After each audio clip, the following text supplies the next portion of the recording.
Good morning, everyone. Thank you for joining Alibaba Cloud AI Forward Summit today. So on my left, we have a distinguished panelist, and they are representing my personal brands.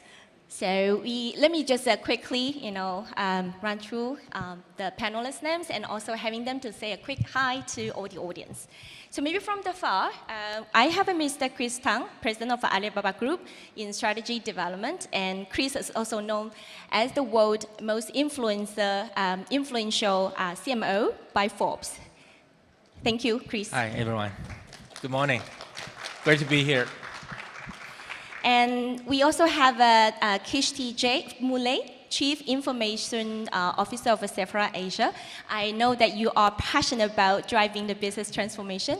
Please say a hello to our audience. Indeed. Morning, everyone. Glad to be here. Thank you. Thank you.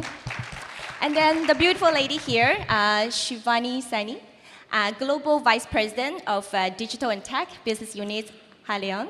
I know that you're also a Global Top 100 Women in Tech, right, by the Technology magazine. Yes. Hello, everyone. Delighted to be here. Looking forward to this session. So I guess that everyone recall the whole 2023 until now, the AI boom was fueled all about the news, and this whole morning we've been talking about the AI summit, and you guys are representing the most renowned retail brand. So, we would love to hear your AI vision and perspective of how AI is going to change the industry and also our human life. Yeah. So maybe, Chris, maybe you can share with us some of the what Alibaba Group has been, adopting the AI technology and best practices. Yeah. Last year was really a year of AI. I think we cannot go to a dinner table without talking about AI. This year, in my opinion, will be really a year of action. So after almost a year of debate, discussion, discovery, experimenting, we finally come up with some ideas of how AI can help our business.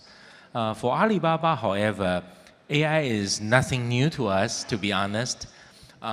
We've been building Alibaba as a platform for our business model to connect supply and demand. So on one hand, we have to use the big data technology to service our shoppers, users, to give them a better user experience, or namely shopping experience. On the other hand, we have unleashed the potential of data as well to support our merchants to be able to have tools and products, dashboards and all that, to be able to understand what the consumers want and really help them to drive their growth and build their brands with the help of data over the last decade.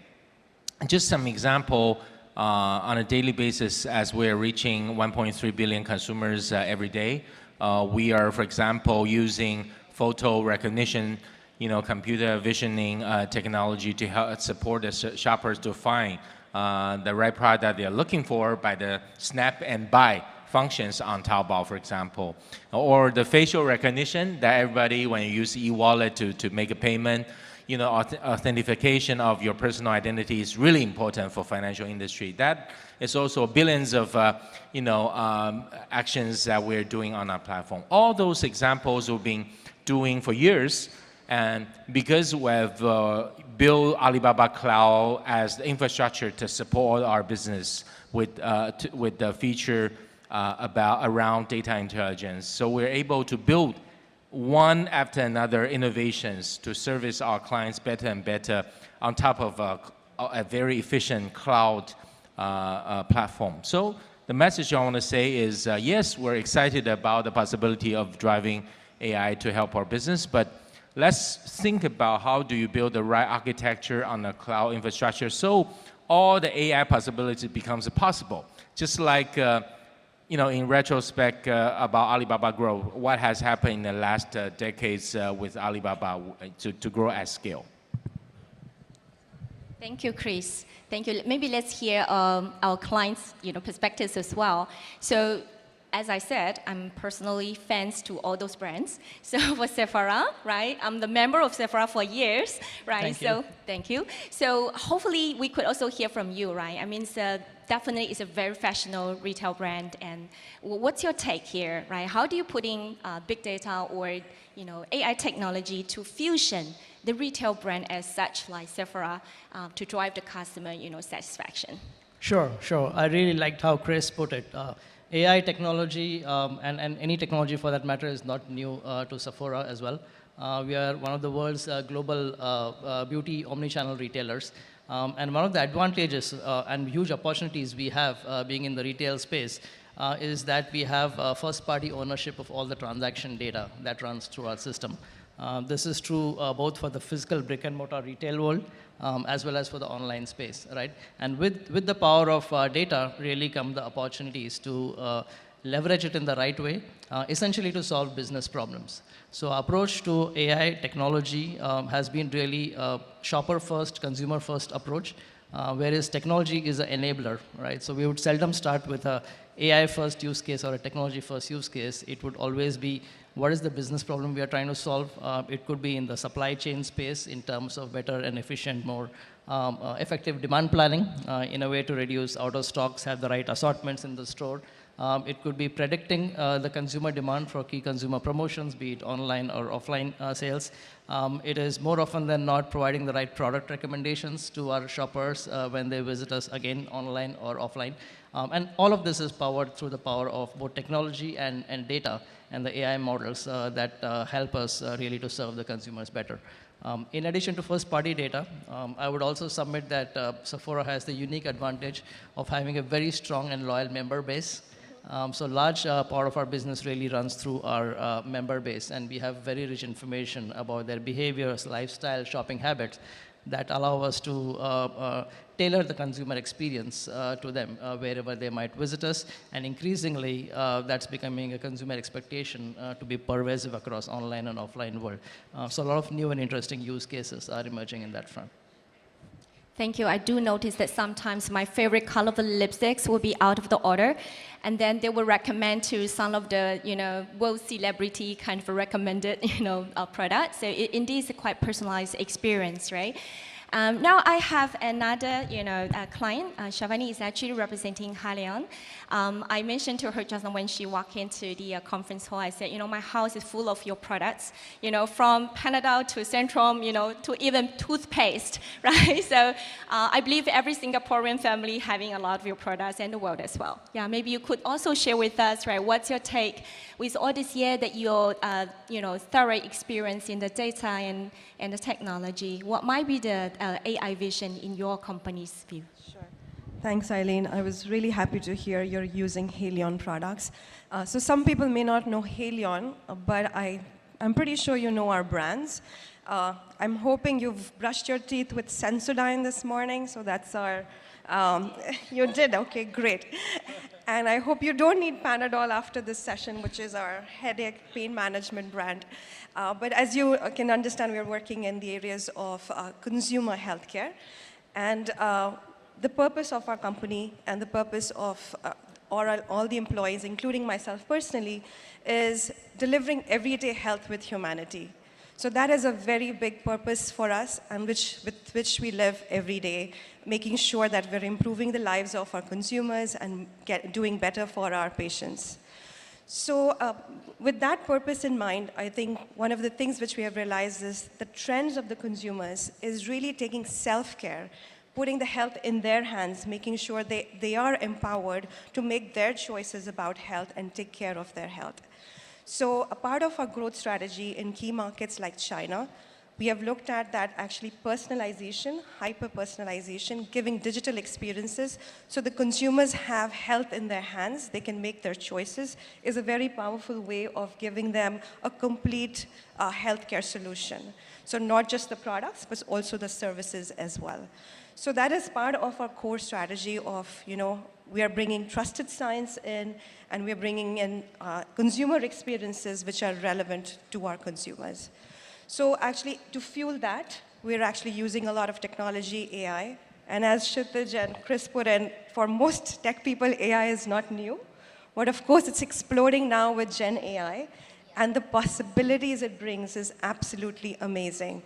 So we've been using AI, we've been using data and technology to solve business problems like simplification of our work processes, looking at our supply chain and where it helps with demand planning, supply forecasting, etc., but also around consumer experiences. So one of the examples I have for today is also around personalized nutrition, which is the area where we are working with Centrum and Alibaba around how do we provide personalized nutrition to our consumers. More about it later. I was looking forward to it. Please keep me young and pretty. Thank you. So maybe I'll lead another question for the stage, right? Because you also mentioned the Gen AI, and we know these are big things, right? So maybe I go back to Chris again, right?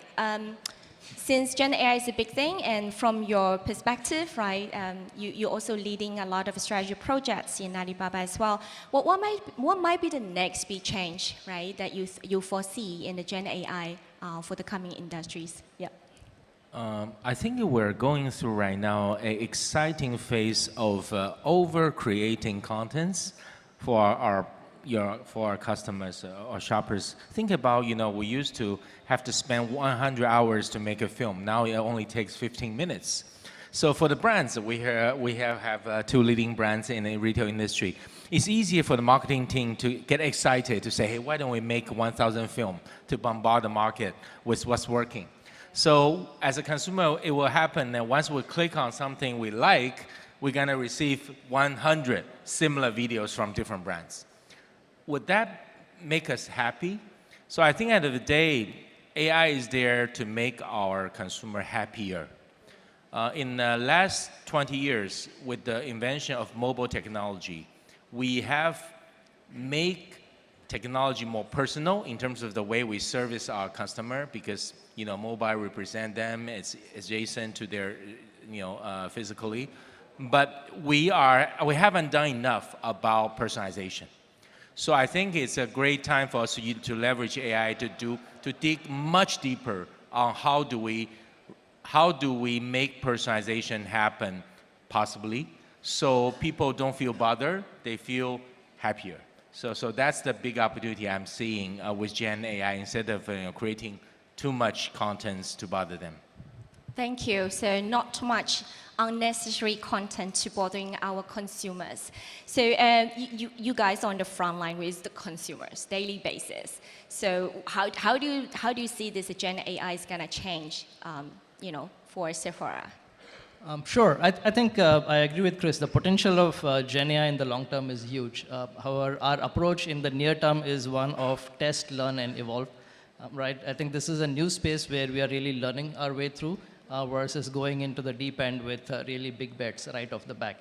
So we have multiple experiments happening in the company across the group, both in Asia as well as in other regions.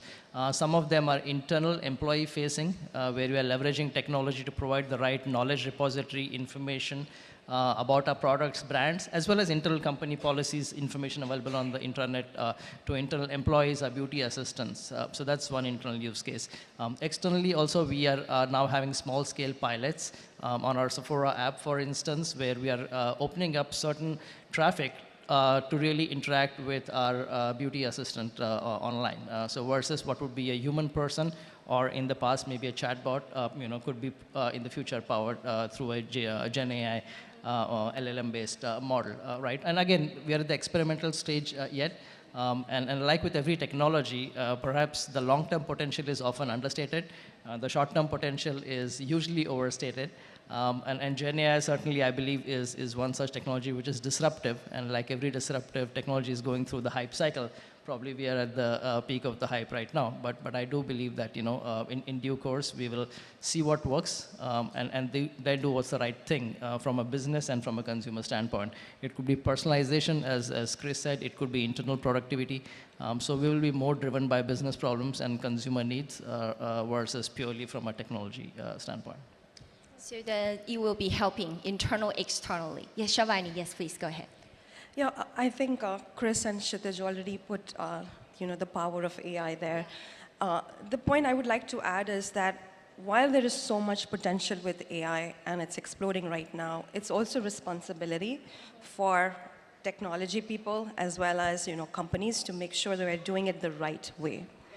What we're doing is also bringing in responsible AI principles, because as you're building these models, you want to make sure this is done in a way which is non-biased, right? There's fairness in the data models which we build. It is explainable, right? So you can actually talk about what data is in it. It is trusted and secure. It's private. As well as it's based on your companies, you can stand behind the trusted science algorithm which you've put in that. And it needs to also have kind of a human agency to it, that while it is artificial intelligence, there is actually a human agency part, which is extremely important, that the decision making is in the hands of the humans. So I think bringing that responsible AI foundation to anything we do will be absolutely critical, because that's only we can actually take that power of generative AI and unleash that in the right way. And this also has financial implications, because, as you know, most countries like the EU has passed the EU Act. If you're not doing this responsibility, the regulations will also come and get, and there's actual impact to your revenue if you can't explain your models, if there's biases in the models as well. So that's how we're actually approaching it. I'm so glad you mentioned that. I think that's a whole point that just now Professor Miao Chun Yan, representing the NTU, she mentioned about the big data, small data, and also the AI ethics. It's definitely important that we put in the responsibility behind it. And I know that you actually, when you keep mentioning about the human, it's actually also your company's, right, the motto of it is, right, for humanity. Yes. Yeah, so that's perfect. So. Because the time is really flying fast, maybe I could have one more chance to having all of you to probably wrap up, giving a quick advice to probably the CXO here in the conference room. In this journey, we have, it just started, but also we have to act fast, right? What might be the advice that you could give to the team here, that how do we adopt the AI technology smart? Yeah. Well, as I say, I think the ultimate goal for us to use AI for retail business to make our consumer even happier. But to do that, I think we're seeing the power of AI on the productivity front. But on the other hand, we have huge issue or a challenge ahead of it, which is about accuracy. We don't want to be misled by wrong information summarized by AI, therefore our life, goes to the wrong direction.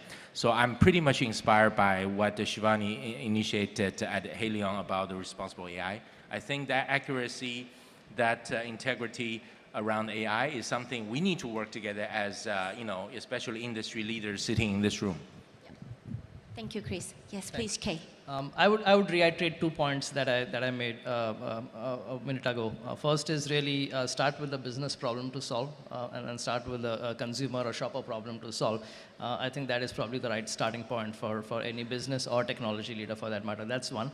And the second one I would say is learn by doing, right? So the approach really needs to be test, learn, and evolve. And I think we can learn so much by doing, right? And starting small is often the best way to learn. Thank you. Yes. So 2 points from me. Do it responsibly and do it to delight your consumers. This has so much potential to actually be relevant to our human problems which we have in terms of healthcare especially. I feel make it relevant, make it delightful. Thank you so much. So, let's do this AI journey together with a huge responsibility as for humanity and humankind. Thank you so much for your sharing today. And then please enjoy the conference of the day. Thank you so much.